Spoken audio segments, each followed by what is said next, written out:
Menjelang Idul Fitri, PLN Unit Layanan Pelanggan ULP Mariana melakukan optimalisasi sistem distribusi listrik di Desa Sungsang, Kabupaten Banyuasin, Sumatera Selatan.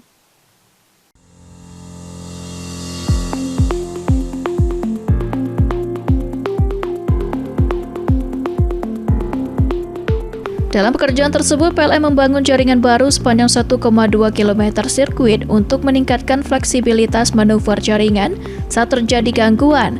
Dengan sistem yang lebih kuat, proses isolasi gangguan dapat dilakukan lebih cepat sehingga pemulihan listrik menjadi lebih responsif. Perbaikan jaringan ini memberikan dampak positif bagi sekitar 2.500 pelanggan di Desa Sungsang. Pasokan listrik diharapkan lebih stabil dan kualitas tegangan lebih terjaga untuk mendukung aktivitas masyarakat termasuk sektor perikanan dan usaha kecil. Manajer PLN ULP Mariana, Ozi Ramadana mengatakan, langkah ini merupakan upaya preventif PLN dalam memperkuat sistem distribusi, khususnya di wilayah pesisir yang memiliki tantangan geografis tersendiri.